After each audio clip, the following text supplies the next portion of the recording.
얼마 전에 LS가 콜옵션 행사에서 이제 진정으로 LS 그룹 안에 편입이 되셨는데 언제쯤 그 사명이 LS로 바뀝니까? 8월 17일 날 네. 최종적인 이제 주주총회가 개최될 예정입니다. 사실 이제 주주총회 전날이 콜옵션 행사 종결일이 되고 그렇게 되면 LS가 이제 KT 서브마린의 최대 주주가 되면서 네. 그날 이후로 사명은 변경될 예정입니다. KT 서브마린을 매각하게 된 이유가 좀 궁금한데요. 1995년에 이제 설립해서 지금까지 쭉 보유하고 있다가 이제 매각을 하는 것이잖아요. 예. 이유가 뭔가요?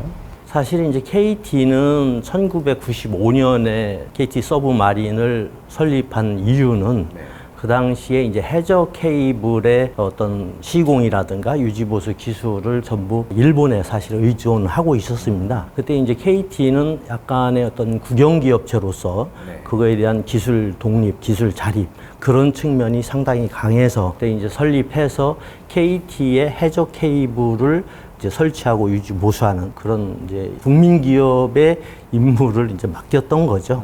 근데 이제 지금 시대가 변하고 계속 통신 환경이 변하다 보니까 KT도 어떤 이제 국민 기업, 보편적 기업 그런 역할에서 좀 벗어나서 지금 이제 디지털 뭐 트랜스포메이션 한다 뭐 그런 쪽으로 다 이제 사업 역량을 바꾸고 있지 않습니까? 그러다 보니까 이제 어떻게 보면 좀 네트워크 기반 이런 설치를 하는 그런 계열사보다는 좀 다른 류로 바꾸고 싶었던 걸로 저는 기억하고 있습니다. 그러니까 비주력 계열사이다 보니까 정리를 하는 과정에서 KT 서브마린을 매각하게 됐다. 이렇게 보면 되겠군요. LS 전선이 KT 서브마린 인수를 하면서 그 이유가 이제 시너지 효과가 크다. 이렇게 이유를 들었어요. 그래서 제가 좀 구체적으로 좀 여쭤보겠는데요. 작년 말 기준으로 LS 전선의 해적 전력 케이블 수주 잔고가 제가 보니까 1.4조 원 정도. 그리고 관련 매출 인식이 한 4천억 원 정도 됐더라고요. 그리고 올해는 4,700억 원, 내년에는 6천억 원 정도로 예상을 하고 있는데 이 관련해서 시공이나 유지보수 매출이 어떤 식으로 이 KT 서브마린에 영향을 줄지가 좀 궁금하거든요. 실제 사례를 제가 들어드리면 금년부터 LS 전선과 KT 서브마린의 이제 시너지 사례로 지금 완도와 제주 구간에 해저 전력 케이블을 시공하는 제3년계 프로젝트가 지금 공사 중에 있는데 그 시공 분야에 KT 서브마린이 참여해서 본격적인 이제 시너지 창출을 하고 있습니다. 앞으로도 보면 이제 LS 전선의 케이블 제조와 서브마린의 해저 시공 이것이 결합해서 시너지를 상당히 낼 수 있을 것으로 저는 기대합니다. 그 KT가 지분 약 6.9%를 여전히 갖고 있습니다. 그 KT가 이전 최대 주주로서 또 2대 주주로서 앞으로도 이 사업에 어떤 식으로 도움을 줄지가 좀 궁금하거든요. 사실 KT가 향후에 이제 지분 6.9%를 어떻게 할지는 KT만이 알고 있죠. 그 자녀 지분 6.9%에 대한 풋옵션 권리를 내년 8월 말경까지 행사할 수가 있습니다. 다만 이제 KT가 통신 사업을 계속하는 한 이 해저 케이블에 대한 의존도라든가 유지 보수가 필요하고 그러다 보면 KT 서브마린에서 어떻게 보면 이제 2대 주주 이하로 떨어지더라도 KT 서브마린에 대한 의존도는 또 여전할 것으로 저는 생각을 합니다. 만약에 지분을 다 팔고 가더라도 서브마린이 필요할 거고 그렇기 때문에 당장은 저는 뭐 이 지분 매각이라는 걸 고민하지는 않을 것으로 그렇게 생각이 됩니다. 큰 차이는 없을 것으로 저는 봅니다. 네. 그 해상풍력 발전이 앞으로 이제 새로운 먹거리가 될 것이다. 이렇게 회사 쪽에서도 밝히고 있고 또 예상도 그렇게 됩니다, 실제로. 그래서 수주 잔고에서 가장 큰 프로젝트를 봤더니 전남 해상풍력 1단지 해저 케이블 건설 건인데 이게 규모가 580억 원. 네, 그렇습니다. 굉장히 크더라고요, 사실. 근데 이게 1단계니까 2단계, 3단계 더 규모가 큰 것들이 나올 것인데 여기서 어떤 우리가 좀 수주를 기대할 수 있는지 그리고 실제로 어떤 작업들을 하고 있는지 좀 궁금하거든요. 작년에 이제 저희가 전남 해상풍력 1단지 사업을 수주해서 현재 시공 중에 있고 2단지, 3단지는 그보다 규모가 저도 큰 걸로 알고 있습니다. 1단지 사업 시공 분야를 수주해서 한다는 거는 아마 2단지, 3단지도 훨씬 더 이 수주하기에 유리한 위치에 있을 것으로 생각됩니다. 다만 이제 그 매출은 금년에 일부 인식될 거고 그 580억 수주의 대부분이 내년도에 주 공정이 일어나서 내년도 매출로 인식될 겁니다. 그러니까 2단계, 3단계는 아직 뭐 진행 중인 건 아니니까 앞으로 이제 발주가 나오면 이제 수주에 당연히 가능성이 저희가 굉장히 높다고 저는 판단하고 경쟁자가 누구라고 봐야 돼요? 경쟁자는 국내에서는 사실은 저희가 거의 뭐 유일하다고 보고 해외의 사업자들이 들어올 수 있습니다. 네.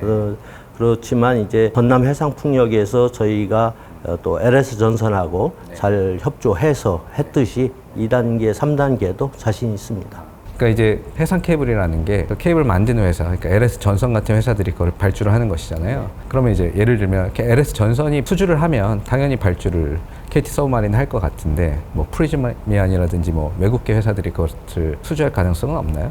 발주처에서 케이블과 이 시공을 같이 컨소시엄 형태로다가 이제 입찰을 하는 경우도 있고 분리해서 이제 케이블은 케이블대로 시공은 시공대로 하는 경우가 있습니다. 만약에 저희 같은 경우는 이제 LS 전선이 최대 주주가 된 이후에는 컨소시엄을 구성한다면 LS 전선은 거의 반드시 뭐 저희 서브마린하고 할 가능성이 높은 거고 따로 됐을 때는 시공 부분에서 따로 경쟁해야 되는 문제는 있습니다. 시공사가 어디가 될지에 따라서 당연히 뭐 그 해저 케이블 공사는 업체 선정이 달라지겠죠. 예. 안마도 신안 우이 프로젝트 성사 가능성을 좀 여쭈려고 하는데요. 안마도가 지금 보니까 530메가와트 규모, 신안 우이가 400메가와트 규모. 지금 현재 환경 영향 평가 중이고요. 계획대로 이 프로젝트들이 진행이 된다면 수주 가능성 얼마나 보세요? 안마는 조금 시간적 여유가 있는 걸로 보이고요. 신안 우이는 우선은 저 LS 전선이 케이블 제조 쪽에 우선 협상자로 선정된 것으로 제가 알고 있고 그게 이제 조만간 신안 우이도 시공 분야도 이제 선발할 건데 신안 우이는 좀 가능성이 좀 높다고 저는 보고 있습니다. 그리고 국내에서 이제 발주하는 해상 풍력에 대해서는 그래도 이 국내 사업자가 좀 할 수 있는 유리한 여건이 좀 있다고 저는 생각을 하기 때문에 KT 서브마린의 그런 해상 풍력 쪽에서 발전 가능성이 돋보인다. 그러니까 이제 국내 사업자한테 일감을 줄 가능성이 굉장히 높기 때문에 그럼 국내에서 사실상 KT 서브마린 말고 다른 회사들은 제가 알기로는 굉장히 영세한 걸로 알고 있습니다. 배가 한 척이거나 그 한 척밖에 안 되는 배도 굉장히 규모가 작다라고 얼핏 들었는데요. 맞나요? 맞습니다. 주로 이제 천해부 작업을 하는 그런 중소 작은 업체들이 있는데 거의 뭐 선박 보유라든가 이런 거 저희하고 이제 비교할 수가 없고 그런 이제 업체들이 예를 들어서 컨소시엄을 구성한다 하면 저희가 LS 전선하고 이 컨소시엄이 되면 그런 업체들은 이제 외국의 또 케이블 사업자들하고 컨소시엄을 구성해서 이제 들어오려고 할 겁니다. 그때 이제 LS 전선과 저희의 어떤 시너지가 발휘되면 훨씬 더 유리한 입찰 조건이 될 수 있다. 저는 그렇게 확신합니다. 해외 건도 좀 여쭙고 싶은데 뭐 해상 풍력에 대해서 자꾸 이렇게 질문이 집중되는 것 같긴 하지만 해상 풍력에 워낙 관심이 많으니까요. 그 대만에서 해상 풍력 발주가 또 꽤 큰 규모로 계속 나오고 있어서 올 하반기에 지금 9기가와트 규모의 라운드 3 발주가 지금 예정되어 있는 것으로 보도들도 나오고 있고요. 그래서 LS 전선이 지금 뭐 글로벌리하게 봤을 때는 후발주자긴 하지만 수주 가능성이 있다 이렇게 지금 보고 있더라고요. 지금 업계에서는 어떻게 보고 계시고 지금 만약에 이제 수주가 나온다면 이제 당연히 또 우리 KT 서브마린이 해양 공사를 맡으시게 될 텐데 거기에 대해서는 좀 어떻게 보고 계신지 궁금합니다. 대만에서는 최근 기사를 봐도 LS 전선이 상당히 경쟁 우위를 점하고 저도 아마 기사에서 접한 건데 LS 전선이 거의 뭐 휩쓸다시피 하는 그런 기사도 봤고 그래서 LS 전선이 상당히 경쟁력이 있고 저희가 지금 조만간 이제 나올 프로젝트가 있습니다. 그거에 대해서도 LS 전선과 이렇게 잘 협력하고 지금 제휴해서 발주 가능성을 높이고 있습니다. 프로젝트는 어떤 건지 좀 설명 좀 해주시겠어요? 제가 구체적으로 말씀드리기는 어렵지만 하여튼 대만의 라운드 3에 대표적으로 처음으로 나오는 그런 해상 프로젝트 같습니다. 예. 사업보고서 제가 좀 읽어봤어요. 내용 중에 이런 내용이 있더라고요. Q1500 트렌칭 ROV로 추가 성능 향상을 준비해 나가고 있습니다. 이게 이제 트렌치 기계라는 게 이제 해저를 이렇게 가면서 기계에 땅을 파고 거기에 이제 전선을 묻는 케이블을 묻는 이 역할을 하는 거잖아요. 근데 이게 이 장비가 이제 보니까 굉장히 비싸기도 하고 그 장비가 국내에서 갖고 있는 회사들도 별로 없다고 제가 봤는데 트렌치 그 Q150 이 모델에 대해서 좀 설명을 좀 해주시고 이거 언제 도입하는지 도입하면 어떤 기대 효과가 있는지 좀 궁금하거든요. 지금 저희가 갖고 있던 ROV 장비가 네. Q1000이라는 장비였습니다. 네. Q1000이 보통 한 매설 깊이가 한 1.5m 이내 이 정도 했었는데 그걸로 이제 아까 전에 말씀드렸던 완도에서 제주 구간의 프로젝트에 투입하기 위해서 그때 이제 발주처인 한전에서 좀 더 깊이를 뭐 3m까지도 더 팔 수 있는 더 깊게 더 네. 힘이 있는 그런 일종의 이제 쟁기 같은 거죠. 이렇게 네. 파는 거. 그거를 이제 사실은 요구를 해서 Q1500으로 업그레이드를 하게 된 겁니다. 아, 지금 이미 장비를 도입했나요? 예, 그걸로 지금 저 제주 완도 구간에 넘버 3 프로젝트를 수행 중에 있다고 보시면 되겠습니다. 예. 아까 전력으로 이제 많이 바뀌면서, 그러니까 통신 케이블 위주에서 전력 케이블로 포트폴리오가 확장이 됐잖아요. 그 관련해서 그 10차 송변전 계획, 이게 이제 얼마 전에 발표가 됐고, 고압 직류 송전, 죄송합니다. 제가 이 용어가 익숙지 않아서. 여기 보니까 이제 신규로 들어간 프로젝트 중에 6개 중 4개가 해상 프로젝트더라고요. 발주가 나온다면 이것도 이제 수주 가능성이 좀 있지 않습니까? 예. 어떻게 보세요? 저희는 뭐 당연히 유리한 이치라고 보고, 그거보다도 저희가 더 높게 평가하는 거는 송배전 계획에 예를 들어 지금 이제 전남 쪽에서 재생에너지 해상풍력 발전을 에너지가 진짜 필요로 하는 수도권으로다가 송전을 해야 되는데 그게 이제 아마도 육상 송전에 여러 가지 애로사항들이 있을 겁니다. 그쪽에. 애로사항이라면은 뭐 땅을 수용하거나 지나가는데 이제 주민들이 민원을 제기하거나 반대하는 가능성이 많으니까 네네. 그걸 이제 땅이 아닌 바다 쪽으로 지금은 이제 해저로 그거를 고민하고 있는 것 같고 그쪽으로 많이 의사 결정이 저는 기울어져 있는 걸로 알고 있습니다. 그래서 그 건설 계획이 이제 구체화되면 거기서 저희가 차지할 수 있는 포션이 엄청날 거다. 그 생각이 듭니다. 그게 아마 규모가 한 8조 원 규모로 제가 기억하고 있는데 물론 이제 좀 장기간의 사업이고 하지만 거기서 역할을 할 수 있는 기회가 많이 있을 것으로 생각합니다. 지금 보니까 2032년 이후로 지금 잡혀 있긴 해요. 근데 예, 이제 물론 정부에서 이제 좀 빨리 추진력 있게 할 수도 있죠. 그래서 앞당길 수도 있겠지만 이건 중장기 프로젝트이기 때문에 만약에 그것이 가시화돼서 근데 사실 그 신재생 에너지라는 것들이 그러니까 풍력이 됐든 태양광이 됐든 이 에너지가 발생하는 시점과 실제로 수요의 시점이 안 맞는 것 때문에 계속 지금 말들이 나오고 있는 거잖아요. 제주도도 그렇고 지금 주로 신재생 에너지가 몰려있는 전남 쪽 이쪽의 에너지와 수도권에 필요로 하는 에너지 근데 이게 송배전 시스템이 지금 안 갖춰져 있으니까 방금 말씀하신 것은 그러한 그리드 시스템들을 송배전 시스템들을 해저 케이블로 해갖고 할 경우에 우리한테 기회가 굉장히 많다.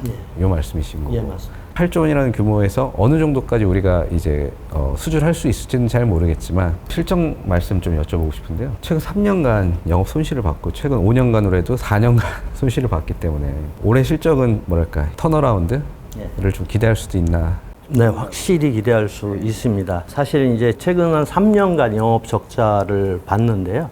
그 이유는 뭐 잘 아시다시피 2020년도에 선박 사고의 여파와 또 당사가 지금 보유하고 있는 선박의 노후화로 인한 그 대규모 수선 이걸로 인해서 실적이 일시적으로 좀 악화가 됐습니다. 올해부터는 관련 리스크 및 비용 요인이 모두 해소돼서 이제 수익성 개선이 될 것으로 좀 확신하고 올해 매출이 한 600억 이상, 영업이익 100억 이상 이렇게 이제 목표로 하고 있습니다. 굉장히 공격적으로 보고 계시네요. 과거의 실적에 비하면 굉장히 공격적이지만 굉장히 달성 가능성이 또 높은 그런 환경이 됐습니다.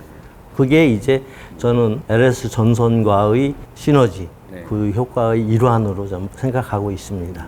올해 같은 경우는 이제 주가가 굉장히 많이 올랐잖아요. 4,000원대부터 시작을 했던 게 8,000원을 넘어섰고 그러니까 거의 2배 가까이 오른 거죠. 근데 이런 부분들이 어느 정도 시장에 좀 반영이 됐다라고 보는데 사장님께서 직접 보시기에는 이 주가가 우리 회사의 적정 주가라고 생각이 되시는지 아니면 이거보다 더 갈 수 있는 여지가 충분히 있다라고 보십니까? 지금 어떻게 보면 이제 KT 서브마린 시절에는 사업 영역이 사실 이제 태생부터 그랬듯이 통신 쪽에 집중돼 있었고, 근데 지금 이제 LS 전선으로 이제 최대 주주가 바뀌면서 저희가 전력 쪽에서 새로운 성장 기회를 찾게 되고, 그러다 보니까 시장에서도 그 부분을 인정해주고 있는 거라고 생각이 들고요. 과거의 주가가 통신 쪽에서만의 주가였다고 또 쉽게 생각한다면 지금 해상풍력의 이제 본격적인 진출과 맞물려서 앞으로 성장 가능성이 엄청나다. 저는 그렇게 확신하기 때문에 앞으로도 주가 상승 가능성은 저는 있다. 이렇게 생각합니다. 근데 궁금한 게 지금 사실 이제 우리가 아까 올해 매출 600억에 영업이익 100억 원 정도로 예상을 하고 있고 배가 지금 3척 있단 말이죠. 그거 갖고 됩니까 그러면? 그런 많은 수주들을 받을 만한 공장으로 치면 캐파가 되냐 이거죠. 예.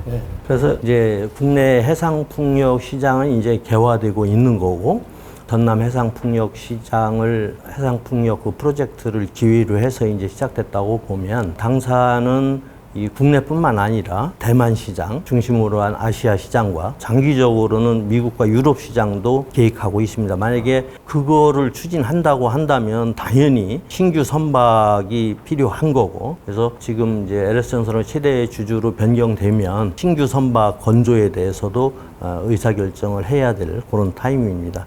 사실 이제 선박이 3척이지만 한 척은 사실 이제 통신 쪽에 특화돼 있는 거고 나머지 2척을 가지고 이제 해상풍력 이 부분을 담당을 해야 되는데 국내에 집중할 수밖에 없는 거죠. 그 배로는 이제 해외 시장 진출을 위해서는 반드시 신규 선박이 필요하다. 2020년에 그 리스펀도 선박 사고 이후에 당연히 이제 또 새로운 선박이 대체를 해야 되기 때문에 필요해서 그때부터 사실 검토를 했는데 지금 이 선박 건조 시장이 굉장히 화랑입니다. 그래가지고 건조 단가가 저희가 생각했던 것보다 많이 올라가지고 계속 고민하던 중에 최대 주주가 변경되는 이런 시점도 왔고 해서 잠시 보류된 상태인데 검토는 많이 돼 있습니다. 이제 투자를 이렇게 하려고 하다 보면 당연히 자금 조달을 할 수밖에 없을 테고요. 근데 이제 걱정이 되는 것은 그동안 이제 적자를 오랫동안 봐왔기 때문에 우리가 뭐 부채 비율이 높은 회사는 아니더라고요, 제가 보니까. 근데 그럼에도 불구하고 투자금이 그렇게 넉넉하지도 않기 때문에 그럼 추가로 자금 조달을 검토하거나 그런 거에 대해서 좀 걱정할 수 있는 주주들도 있으니까 좀.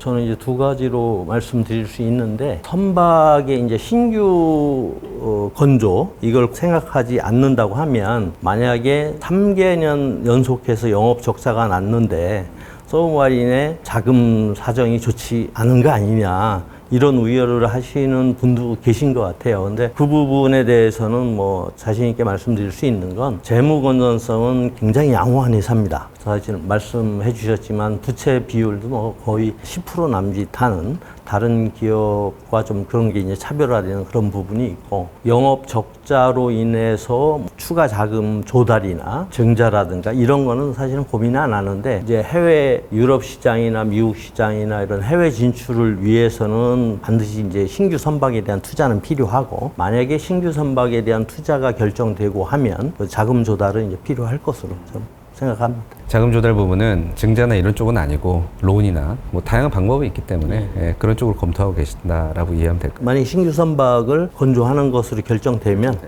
주주 정책이 좀 바뀔지도 좀 생각이 되는데요. LS로 이제 바뀌면서 대주주가 물론 최근에 주가도 좀 많이 올랐고 그러니까 이익이 난다고 그러면 좀 배당을 좀 한다든지 아니면 지금 자사주가 지금 5.2% 정도 있던데요. 이런 걸 소각한다든지 해서 기존의 주주들, 투자자들한테 좀 더 뭔가 어필하는 부분이 있지 않을까.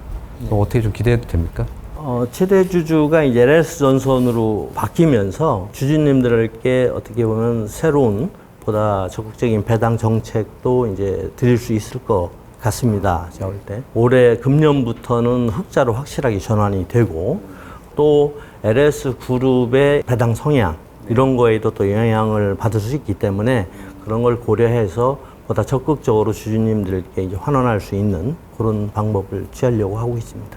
그 방안 중 하나로 자사주 소각은 검토되고 있습니다. 그거는 아직까지는 요거는 이제 저희 구독자분들 질문 중에 하나인데요. 이 해저 케이블 설치하는 회사들이 많지 않다 보니까 여기 회사 입사를 하려면 어떤 전공을 가져야 되는지 자격증이나 뭐 필요한 게 뭔지 이런 걸 좀 질의하신 분이 있으시거든요. 주로 이제 저희는 해상직이라고 해서 해저 시공 전문 기술자로 양성하기 위한 그런 기본적인 소양이 있는 직원들을 필요로 하고 있는데요. 보통 뭐 잠수사 자격증이라든가 이런 게 있습니다. 보통 그것도 굉장히 중요한 거고 물론 이제 저희 해저 시공 장비라고 그래서 프라우라든가 ROV를 운용하고 하는 거는 입사 후에 와서 이제 교육을 통해서 배우면 되는데, 그러기 위해서는 선박에 대한 기본적인 지식이라든가 이런 것을 기초 지식을 갖고 있는 직원들을 필요로 하고 있습니다. 그리고 오랜 시간 동안 그 현장에 나가 있어야 되잖아요. 또 한번 이제 공사가 시작이 되면 또 유지도 그렇지만 또 한번 공사를 하려고 그러면 얼마나 오랜 기간 나가 있죠? 직원분들이? 한번 나가면은 한 3, 4개월 정도도 나가 있습니다. 아, 그러니까 그렇게 외근을 3, 4개월 정도는 할 수 있을 정도의 마음의 준비가 좀 돼 있으신 분들이 그만큼 근데 처우도 또 좋으니까 그렇죠? 네. 이제 대표님께서 추가로 좀 준비하신 것 중에 말씀하실 부분이 있으시면 좀 얘기하셔도 되거든요. 올해 매출 목표가 이제 600억 이상이라고 그래, 영업이익 100억 이상이라고 했는데, 예를 들어서 이제 내년도 2024년 그 이후에는 제가 장담하건대 한 900억, 1000억 이 정도 매출은 그냥 자신할 것 같습니다. 왜냐하면 해상 풍력 시장의 이제 본격적인 개화와 함께 예를 들어서 전남 해상 풍력 1단지 사업 같이 그게 580억의 매출을 가져오는 거잖아요. 그러면은 통신 쪽에서도 기본적으로 한 300억 이상의 매출이 발생을 하거든요. 통신. 그러니까 전력에서 한 5, 600억 온다고 하면 통신 쪽에서도 한 3, 400억은 나오기 때문에 제가 볼 때는 이제 거의 1000억에 육박하는 그 매출 수준을 갖게 될 거고, 그 다음에 이제 선박을 신규로다가 또 건조해서 배가, 여기는 아까 기장님께서 말씀하셨듯이 결국은 그게 공장이고 그게 생산 카파하고 매출을 발생시킬 수 있는 기반이기 때문에 선박이 하나 더 들어오면 또 3, 400억의 매출이 또 더 생긴다. 그렇기 때문에 우리 회사의 매출 규모는 이제 1000억 정도에서 이제 안정적으로 성장할 수 있는 그런 회사가 될 이익률도 거다. 당연히 높아지겠네요. 이익률이 저희 회사의 특성이 상당히 이게 고정비가 높은 그런 구조입니다. 그래서 어느 정도 매출이 이상이 되면 그게 거의 다 이익으로다가 갈 수가 있습니다. 그래서 지금도 예를 들어서 한 매출이 400억대에 있을 때는 적자가 날 수 있지만 이 부분이 일단 넘어서면 대부분이 영업이익으로 지속된다고 보기 때문에 이익률도 저희 뭐 10% 이상 나지 않을까 생각을 하는 겁니다. 그래서 600억 매출에 100억 이익도 크게 의심할 필요 없는, 과도하지 않은 그런 수치다. 이렇게. 아무튼 근데 KT 서브마린 굉장히 기대가 됩니다.